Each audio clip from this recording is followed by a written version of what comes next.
Santos de hoy. Viernes 19 de mayo, viernes de la sexta semana de Pascua. San Ivón Oib de Kenmartin. San Ivón Eloi, patrono de los juristas, nació en Kenmartin, cerca de Treguier de Bretaña, donde su padre era señor feudal. A los 24 años había obtenido ya títulos en filosofía, teología y derecho canónico en las mejores escuelas. Se trasladó a Orleans a estudiar derecho civil bajo la dirección del célebre jurista Pedro de la Chapelle. San Ivón empezó a practicar la mortificación y sus austeridades aumentaron. Al terminar sus estudios, el archidiácono de Rennes le nombró juez del tribunal eclesiástico.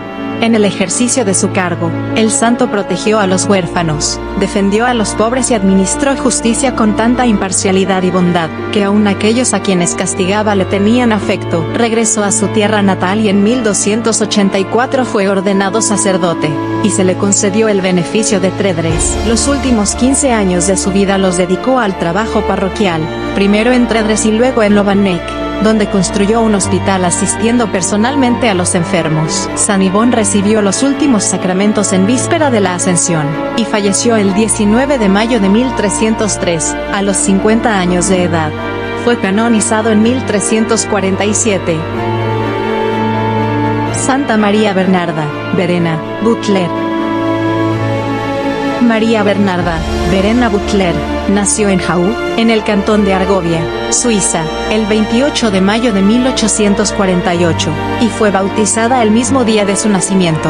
Era la cuarta hija de Enrico y de Caterina Butler, modestos campesinos y cristianos ejemplares, que educaron los 8 hijos nacidos de su matrimonio en el amor a Dios y al prójimo. Dotada de una excelente salud, Verena creció alegre, inteligente, generosa y amante de la naturaleza. A los 7 años comenzó a frecuentar la escuela. El fervor y el empeño con el que, el 16 de abril de 1860, se acercó a la primera comunión permanecieron constantes en ella a lo largo de toda su vida. La devoción a la Eucaristía formará, efectivamente, el fundamento de su espiritualidad. A la edad de 14 años, terminados los estudios elementales, Verena se dedicó al trabajo agrícola, experimentando también el afecto por un digno joven del cual se enamoró. Sintiendo la llamada de Dios, supo desprenderse de este compromiso para entregarse completamente a su Señor. En este periodo de su vida se le concedió la gracia de gozar sensiblemente de la presencia de Dios, sintiéndolo muy cercano. Ella misma afirma, explicar este estado del alma a quien no ha experimentado jamás algo semejante, es extremadamente difícil, si no es que imposible, y además, el Espíritu Santo me enseñó a adorar, alabar, bendecir y dar gracias a Jesús en el tabernáculo, en todo momento, en medio de las labores y en la realidad cotidiana de la vida. Atraída del amor de Dios, a los 18 años entró como postulante en un convento de la región. Comprobado que no era aquel el lugar donde el Señor la llamaba, Verena regresó pronto al seno familiar. El trabajo, la oración, el apostolado en la parroquia, mantuvieron vivo en ella el deseo de la vida consagrada. El 12 de noviembre de 1867, por sugerencia de su párroco, Verena entró en el monasterio franciscano de María Auxiliadora en Altstatten. El 4 de mayo de 1868 vistió el hábito franciscano, tomando el nombre de Sor María Bernarda del Sagrado Corazón de María, y, el 4 de octubre de 1869 emitió la profesión religiosa, con el firme propósito de servir al Señor hasta la muerte, en la vida contemplativa. Pronto fue electa maestra de novicias, y por 3 veces superiora de la comunidad, desempeñando este servicio fraterno por 9 años consecutivos. Su celo y su amor por el reino de Dios la habían preparado para iniciar una nueva experiencia misionera. Por tanto, acogió de buen grado la invitación de Monseñor Pietro Schumacher, obispo de Puerto Viejo, en Ecuador, quien le pidió venir a su diócesis, planteándole la precaria situación de su gente. María Bernarda reconoció en esa invitación la clara voluntad de Dios que la llamaba a ser anunciadora del Evangelio en aquella tierra lejana. Superadas las iniciales resistencias del obispo de San Gallo, y después de haber obtenido un regular indulto pontificio, el 19 de junio de 1888 Sor María Bernarda y 6 compañeras dejaron el monasterio de Altstatten y partieron para el Ecuador. Solamente la luz de la fe y el celo por el anuncio del Evangelio sostuvieron a la beata y a sus compañeras en la difícil separación del amado monasterio y de las hermanas.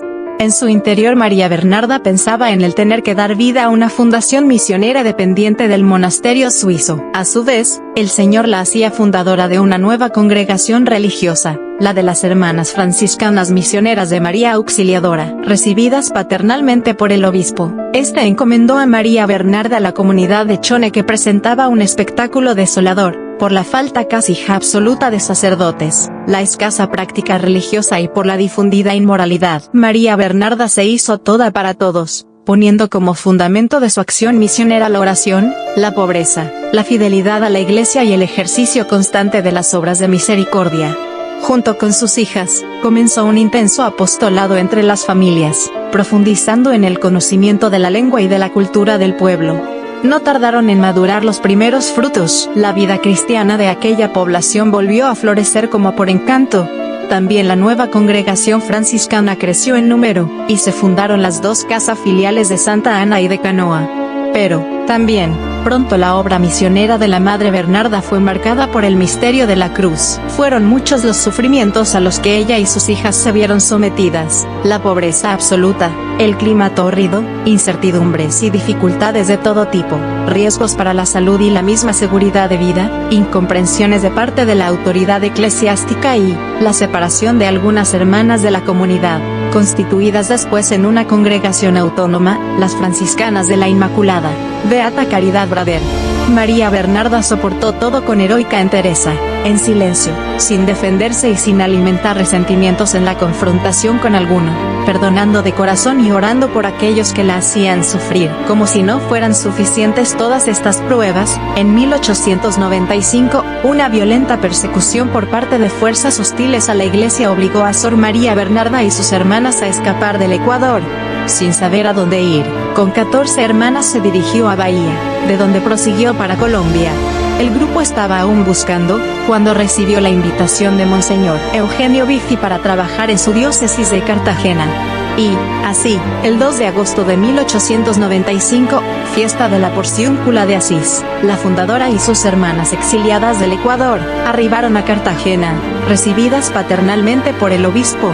Encontraron alojamiento en un ala del hospital femenino, llamado comúnmente Obra Pía. El Señor las había conducido a aquel asilo, donde la Madre Bernarda permanecerá hasta el término de su vida. Después de la Casa de Cartagena, se llevaron a cabo otras fundaciones no solo en Colombia sino en Austria y en Brasil. Con un amor compasivo, de auténtica franciscana, estaba encargada de socorrer las necesidades espirituales de los pobres que ella consideró siempre sus predilectos. Decía a las hermanas: abran sus casas para ayudar a los pobres y a los marginados. Prefieran el cuidado de los indigentes a cualquier otra actividad. La madre guió su congregación por espacio de 30 años.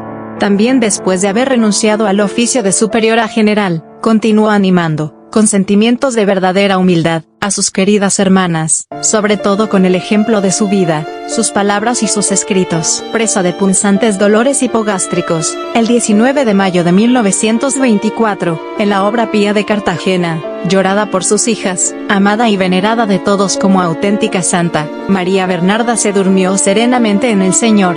Contaba con 76 años de edad, 56 de vida consagrada y 38 de misionera. La noticia de su muerte se difundió rápidamente. El párroco de la Catedral de Cartagena anunció el tránsito diciendo a sus fieles: esta mañana, en esta ciudad, ha muerto una santa, la Reverenda Madre Bernarda. Su tumba fue pronto meta de peregrinaciones y lugar de oración. El celo apostólico y el ardor de la caridad de la Madre María Bernarda reviven hoy en la Iglesia, particularmente a través de la congregación fundada por ella y actualmente presente en varios países de 3 continentes. La Beata puede ser señalada como auténtico modelo de inculturación de la que la Iglesia ha subrayado la urgencia para un eficaz anuncio del Evangelio. Compare ese Redemptoris Missio, n. 52. Ella encarnó perfectamente en su vida el lema programático: mi guía, mi estrella, es el Evangelio. Durante su vida, encontró apoyo y consuelo solamente en Dios.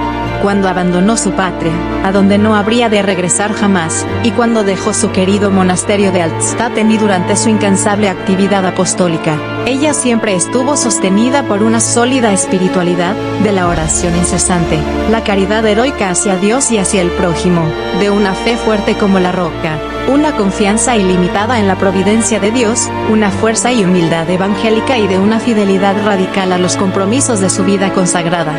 De la contemplación del misterio de la Santísima Trinidad, de la Eucaristía y de la Pasión del Señor, obtuvo el don de aquella misericordia que practicó con todos, y que dejó como particular carisma a su congregación, devotísima de la Virgen Madre del Señor.